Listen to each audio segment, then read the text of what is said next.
Койка через Троцкого. На какого Троцкого вы подумали? Который в Советском Союзе сидит? Или, может быть, мексиканский путь Троцкого? С великим маршем на юг и объединением Центральной Америки? А нет, все это уже было, и я вам сегодня принес ролик с новой порцией Троцкого, который станет лидером Украины, пошлет вежливый ультиматум и проведет великое объединение, дабы реализовать однополярный мир, свергнув и фашистов, и капиталистов, продвинувшись в Азию, захватив всех своих соседей и построить свое интернационалистическое государство. Звучит интересно и необычно. Новый путь Троцкого, поэтому давайте реализуем. Основные цели, которые я ставлю перед собой, это заценить все вот эти вот фокусы в этом новом древе, естественно, захватить всех соседей и насладиться данным роликом, постаравшись сделать как можно более мощную державу. Это есть что, тот самый мод, где недавно я вам делал ролик за местную Австро-Венгрию из Украины. Ну и в том числе у меня был здесь путь русофилов у власти. Если вдруг что-то из этого не видели, зацените. Мод сам по себе годный, много альтернативных древ-фокусов, и сегодня одно из них в лице Троцкого мы заценим. Усаживайтесь поудобнее, желаю вам еще приятного аппетита. Ну и если вдруг у вас нет хоечки, то вы ее можете взять по ссылке в описании на Купикоде с моим промокодом, получив еще дополнительную скидку. А я же сейчас беру первые фокусы, делаю социалистический уклон и буду ждать возвращения Троцкого. А вот этот ивент прибытия Троцкого. В Украину из Норвегии прибыл знаменитый Лев Троцкий, коммунист, революционер и писатель, выдворенный из Советского Союза за противостояние Сталину и обвиненный во всех бедах, от военных неудач до несчастных случаев на производстве. Конечно, логика Троцкого весьма интересная. Сначала в Норвегию, а теперь в Украину, еще ближе к Советскому Союзу. Не боится он за свою жизнь. Ну что ж, ладно, предоставляем ему убежище, он может пригодиться. Следующий ивент, связанный с Троцким, говорит о том, что он укрепляет свои позиции, превращая страну в настоящий оплот революции. Возможно, он готовит новый шаг, который изменит ход истории и потрясет весь мир. Нам не зря эти ивенты показывают, во-первых, путь Троцкого, освещая и возможность его лидерства, а также противопоставляя его подъему левого крыла, где может женщина стать у власти-то, и это стальная леди Ольга Кобылянская. Это альтернативный путь Троцкого и другой лидер, который также может сделать мировую революцию, которая в итоге приведет к красному миру. Но раз у нас сегодня койка через Троцкого, то нет. Налево мы смотреть не будем, как бы это странно в данном контексте не звучало. А вот и уже в конце декабря 36-го социалистическая Украина. Временный лидер, которого можно заменить на Хрущева, можно оставить, но мы же его заменим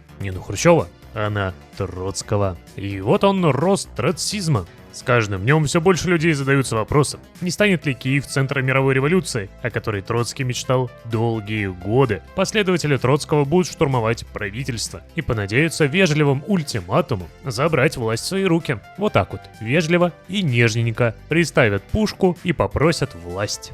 8 декабря 1937 года уже, и Троцкий своими последователями штурмует правительство. В то время как на центральной площади Киева раздались победные крики «Да здравствует перманентная революция! Слава товарищу Троцкому!» И мы вступаем в новую эру истинного социализма. Слава товарищу Троцкому! Революционер в изгнании. Смотрите, какой вальяжной походочкой вышагивает. Нас ждет интересное будущее. Вот он, Троцкий, новый лидер. И, конечно же, Украина теперь становится центром революции, 4-й интернационал. Сформируем его, а потом проведем столь нам необходимую чистку среди офицеров. Наша Украинская Пролетарская Республика будет очищаться изнутри, дабы потом зачистить все, что есть снаружи. Правда, не все этому довольны. Региональные сопротивления, демилитаризованные зоны. Все это из-за того, что им не очень нравится наш курс на продолжение мировой революции. Мы что-нибудь придумаем. Предлагаю все-таки центром революции пока не называться, а провести чистку. Пока еще не поздно. Чистку провели. Регионы тоже усмирили, ну и теперь у нас восстановление армии после чистки. Будем разбираться со штрафами после столь неприятного события, которое ударило прям по всем сферам. Но ничего, армия с помощью новых и молодых офицеров познает революционный дух и больше не будет вставлять палки в колеса Троцкому. И самое интересное начинается тут. Не вассалитет тут, этим мы тоже займемся, а в фокусах. Противостояние с Советским Союзом. У нас будет идти подготовка к революции. подозрительная активность. Дальше формировать сопротивление с помощью внедрения последователей Троцкого. И как только распространенность достигнет сотни, мы проведем бордовую революцию. И начнется гражданка, где подполье ждет приказов. Нужно все вот эти вот фокусы взять, дойти до великого объединения, и только тогда откроется внутренняя реформа, реорганизация экономики и древо дальше. Так что прям сразу же Троцкий, как только берет власть тут, пытается все-таки разобраться со Сталиным. И весь Советский Союз объединить под своим контролем. Вот так вот. Не ограничивается какой-то мелочью. Сразу же хочет отхапать кусок побольше. Ну а мы сами давайте. Выдвигаемся сейчас на бой с Крымским ханством. Нападем прямо сейчас, пусть немножко зайдет на наши территории, нам же потом его будет легче атаковать. Все, 3 дивизии зажаты, перебираемся на тот берег с вынужденной атакой, закрываем их сейчас, и это котел. Все, последние бои за Севастополь. Феодосию прорываемся, Керчь берем под контроль, и Крымское ханство захвачено. Цель у нас была на марионетку, поэтому ее и выполняем. А вот она, первая победа Троцкого. Ну-ка, дело Троцкого в СССР. Лояльность генералов, вербовка, расширение перманентных идей и использование сил сепаратистов. Начинаем. Правда, странно, что в этот момент Сталин спокойно сидит и даже не пытается придушить Троцкого, которого-то, по сути, никто в этом мире и не поддерживает. А нет, смотрите-ка.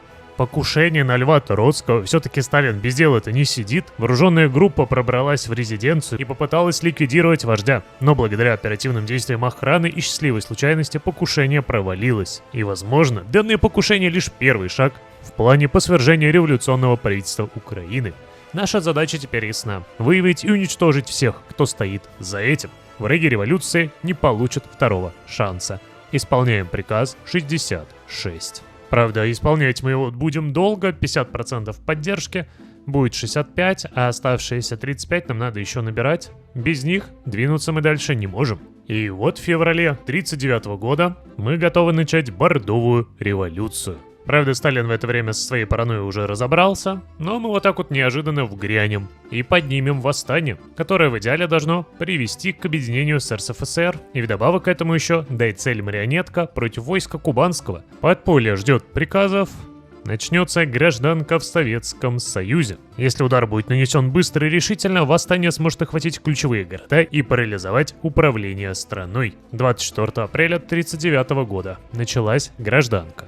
Вот она, Российская СФСР, Петр Смирнов. Мы вместе с ним на одной стороне сражаемся против Советского Союза Сталина. Интересно при этом раскладе то, что сил-то на нашей стране больше. 170 дивизий против примерно соточки. И единственное, что мы можем сейчас сделать, это просто взять и победить. Кстати, град Троцкого уже называется Троцкийград.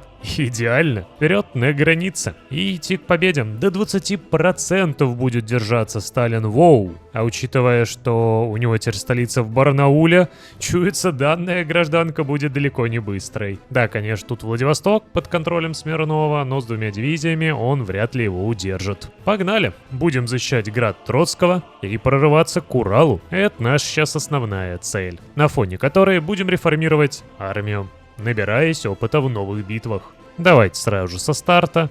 Первые дивизии закотлим. Ну и вроде бы как неплохо. На все линии фронта уверенно идем вперед. Так еще и наш союзник машинками проезжает прям вовнутрь. Сейчас вместе с ним сделаем еще новые котлы. И в итоге за первые несколько дней уже 87-20, 92 тысячи в котлах закрыто. И, на удивление, он не хочет брать Ленинград. Ладно, видимо, оставляет это дело нам. Давайте реализуем свободный Ленинград. Зайдем и заберем. Заканчивается июль 1939 года, и посмотрите на эти невообразимые границы. Куча змеек от нашего союзника, и остается до победы 18%. Тут они, на удивление, 2 дивизиями сдержались. Ну а мы прям летим и летим к Барнаулу. Надеюсь, в августе сможем завершить этот конфликт. К сожалению, нет. Сентябрь уже начался 39-го, но 2020, падение Варшавы, а у нас тут с вами восстание в Западной Украине. Где мы можем вмешаться? Давайте попробуем. Галицкая социалистическая советская республика. И да, 9 сентября, победа. Предлагаю ничего не забирать, все оставить нашему союзнику. Максимум возьмем под себя флот. Конец гражданки, все идет по плану. это наш вассал теперь. Вот это мы приросли территориями, все официально наше. Формируется как раз таки народная армия, и мы делаем великое объединение. В то время как немцы интересные предложения нам делают. Поставки, которые ударят по нашей экономике, но в обмен на это мы получаем перемирие, которое с одной стороны нам нужно, так как у нас сейчас нет особо армии, но с другой стороны Троцкий, который будет договариваться с немцами о мире и о дружбе. А зачем ему это надо? Конечно же, отказываемся. И оно наступило, великое объединение. 20 ноября 1939 года. Слава Союзу пролетарских республик. Мы создаем государство, где трудящиеся по-настоящему управляют своей судьбой, а революционные идеалы не уступают место бюрократии и партийной олигархии. Мировое событие, о котором узнали все. Формирование Союза пролетарских республик. Революция все ближе и ближе. В Европе немцы с союзниками сражаются, а мы тут свой союз формируем. Притом, получаем цель сейчас на битву с Кубанью, которая, между прочим, цель имеет на битву с нами. Давайте ее усмирим. И, наконец-то, можем по фокусам выдвинуться на Прибалтику, на Скандинавию, на Балканы и на Турцию, но самое важное — провести внутренние реформы, стабилизировать ситуацию, создать революционную гвардию и реорганизовать экономику, проведя всеобъемлющую коллективизацию, ликвидировать буржуазию, стахановское движение сделать, и милитаризировать промышленность. Ибо что немцы, что другие соседи явно с нашими идеями мировой революции соглашаться не будут. Придется силой уговорить их принять наши идеалы. И результатом такого объединения стало еще то, что генералы советские, часть из них под нашим контролем.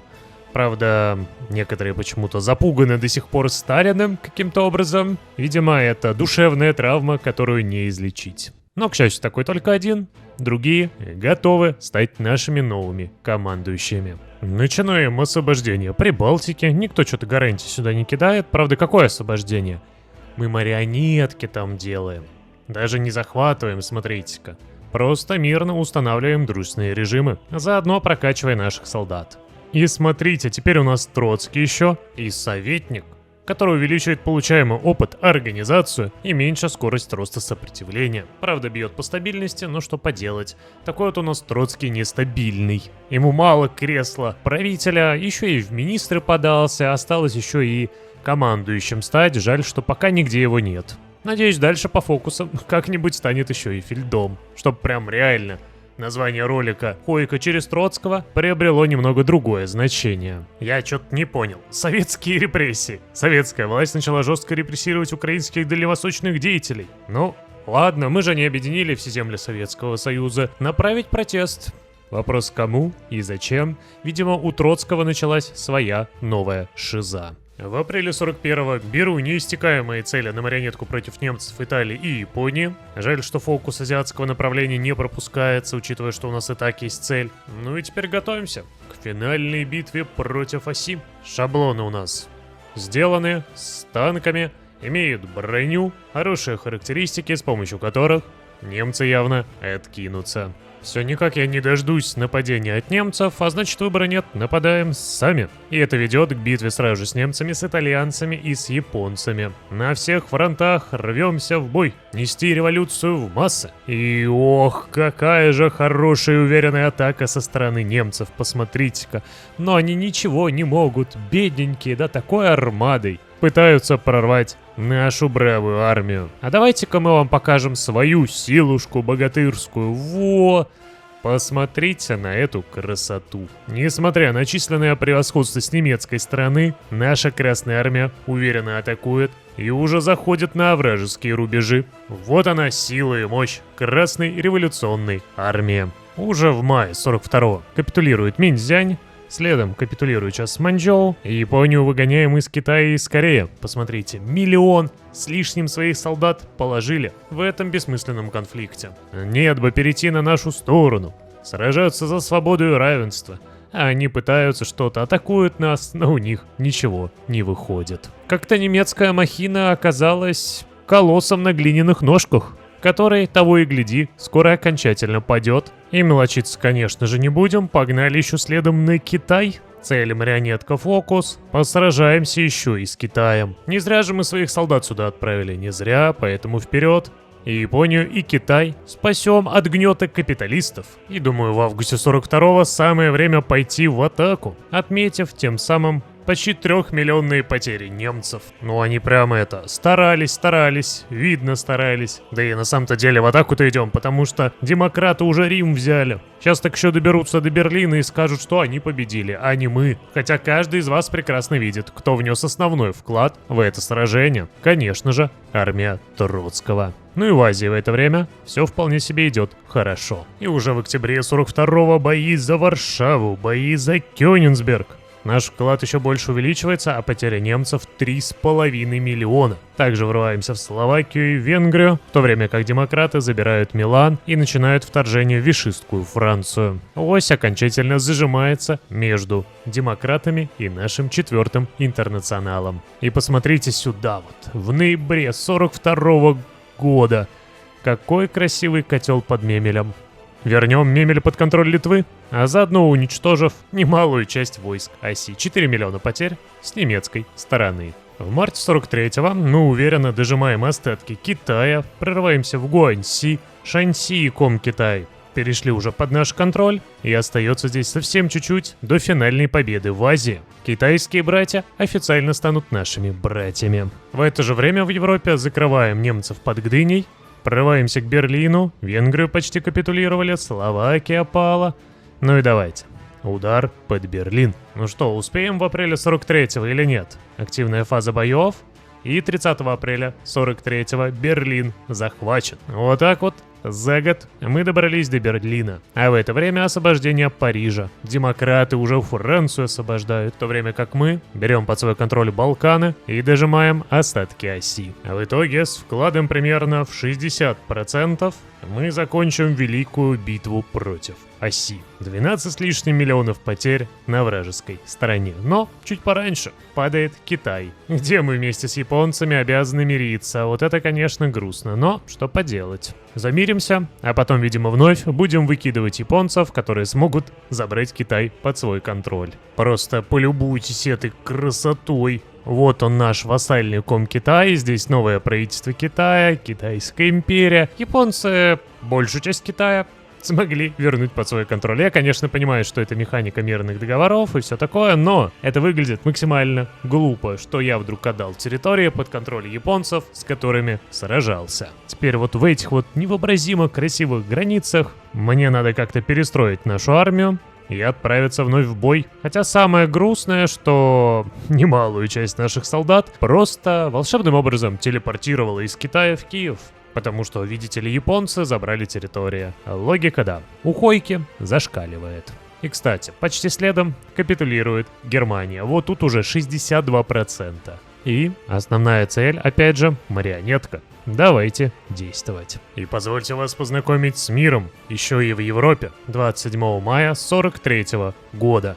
Социалистическая Польша, полностью контроль над Балканами. Единственное, что в Германии, здесь до сих пор сохранился Гитлер каким-то образом. Ну и самое неприятное сейчас, то что на нашу новую вассальную Сирию решила напасть Турция. Хотя в какой-то степени это даже подарок. Сможем ее без проблем сейчас забрать, без битвы с союзниками. Ну и также у нас небольшие плацдармы в Мадагаскаре. Освободили Тунис и Марокко. Дело Троцкого ширится. Турция в итоге сбежала в альянс к японцам. Да, это же чисто восточноазиатская сфера сопроцветания. Ведь реально, Турция-то по большей части в Азии. Остается просто принять такой расклад и уничтожить турецкую армию. Правда, что Турция вступает в союзники? Но она не в союзниках, она в альянсе с Японией. Это немного странно, но да ладно. Хойко продолжает нас удивлять. И уже 7 сентября 43-го победа над японцами. А в итоге зацените огромную флотилию, которая теперь под нашим контролем, 415 кораблей. Почти 300 тысяч солдат служат в МФ. Ну и самое приятное, это, конечно же, границы 4-го интернационала. Зажатый Коминтерн еще в лице Монголии и Тувы. Ну и, конечно же, союзники, которые ждут не дождутся, когда мы придем к ним по фокусу свержения капиталистов. Правда, интересный фокус, мы свергаем только французов и Соединенные Штаты Америки, а британцы как будто бы не капиталисты. Немного странно, но вот такой вот у нас тут фокус. давайте его реализуем. И в итоге, подготовив нашу армию, решил устроить новогодний подарок демократам. В декабре 43-го началась Великая битва и эпопея противостояния с союзниками, которая будет длиться примерно 5 игровых лет. И я вот, выполняя ее, осознал, как же долго и сложно идет Хойка. То есть тот самый фрагмент, который вы видели сейчас, до битвы с союзниками, занял у меня раза в 2, а то может быть даже и в 3 меньше времени, чем все то, что будет дальше. Битва как раз таки с союзниками, куча высадок и постепенный покрас всех оставшихся стран. Да, я решил все-таки полностью покорить мир за Троцкого. Хотя по игровым годам промежутки примерно равные, но вот по времени отыгровки это, конечно, жесть. Не знаю, то ли оптимизация это назвать, то ли еще чем-то, но играть в Хойку после года так 44-45, даже вроде бы у меня с относительно мощным компом, это какая-то жесть. Но я все-таки преодолел этот этап и не буду вас душить теми часами, которые мне пришлось потратить. Скажу лишь одно, что я просто радовался тому, как росли показатели у союзников. 1 к 10 примерно по потерям мы шли, они делали множество высадок, я специально не закрывал порты, чтобы эти высадки расширялись, они приводили больше дивизий, я их закрывал, и тем самым счет рос, рос и рос. Я, естественно, проехался еще по Ирану и по Ираку, ворвался в Индию, с испанцами потом поразбираюсь, американцы высадятся в Владивосток, в Сахалин, и, между прочим, там будут находиться почти до конца конфликта, потому что я банально не выделил сил на то, чтобы их там побить. И Владивосток прям несколько лет конфликта находился под американским влиянием. Но потом с капитуляцией Альянса союзников, не переживайте, он вернулся обратно в родную гавань. А так, это не было чем-то проблемным в плане отыгровки, учитывая, что 400 с лишним кораблей после победы над Осью, а также японцами. Кроме того, у меня уже была авиация, с помощью которой можно было взять преимущество и высадиться в Ла-Манш. Забрал Британию, потом через нее в Исландию, а потом уже из Исландии спокойно в Канаду, на север, на еще британские территории, и оттуда начал развивать наступление. Америка уже удержаться там не смогла. Правда, немного задержала другая прекрасная механика, что Чили — великая держава, и именно на Чили союзники держались до конца. Да, двойной немножко смысл Чили, но вы поняли. Пришлось еще его побеждать, чтобы в итоге потом завершить эту великую эпопею. Ну а дальше просто мелкие конфликты, благо хоть у Троцкого ускорено оправдание до 60 дней, так что много времени на это не ушло. Ну и я на фоне, естественно, покажу вам просто красивый итоговый мир, где все страны до единой находятся в 4-м интернационале. Ну и так как здесь нет цели на захват, а все цели были на марионеток, то я и по итогу сделал все страны вассальными, чтобы они сами развивались, но при этом был этакий центральный надзор от Троцкого. Ну и теперь реально, Хойка через Троцкого, ведь Троцкий правит всем игровым миром Хойки. Надеюсь, вам понравилась такая отыгровка, я решил все-таки доиграть прямо до конца, не останавливаться на условных захвате Оси и японцев. Да, опытные игроки скажут, что все, типа, дальше просто дело времени. Да и я так порой говорю, но здесь я решил доделать до конца. И надеюсь, вам это понравится, и вы поддержите как лайком, так и комментом. То, что я от и до добил партию, все в одном ролике, и завершил по максимуму. Банально, просто в игре уже делать нечего. Все возможное доделал. Путь интересный, но со своими, назовем это так, поправками. Во-первых, гражданка с советами слишком имбалансна, очень легко, и ты не ощущаешь проблем. Не хватает какой-то более сложной системы, поднятия как раз-таки там повстанцев, возможно, вкладывание туда как раз-таки ресурсов, политики, вооружение то же самое отправлять, фабрики терять на подготовку, а то просто чуть-чуть политики тратишь и все. Второе, конечно, это цели, которые потом даются, они как-то не очень связанные, просто держи на всех фашистов, держи на всех демократов, держи на все Балканы, нету каких-то поэтапных продвижений, или даже не то что поэтапных, пусть даже будет битва со всеми соседями сразу же, ладно, хотя бы как-то более-менее это логично обыгрывалось. Видно, что древу фокусов не хватает дальнейшей проработки, но уже сейчас можно поиграть и насладиться. Начало, сам привод Троцкого, небольшие внутренние реформы сделаны интересно. Так что, если захотите поиграть, ссылка на мод будет в описании. Но на этом все. Спасибо, что посмотрели. Поддержите своим лайком и комментом. Это помогает ролику на ютубе, говорят, продвигаться. Да и сами делитесь им со знакомыми. Все-таки путь весьма необычный. Надолго с вами не прощаюсь. И да, до скорых встреч. Насладитесь, правда, перед этим финальной заставочкой.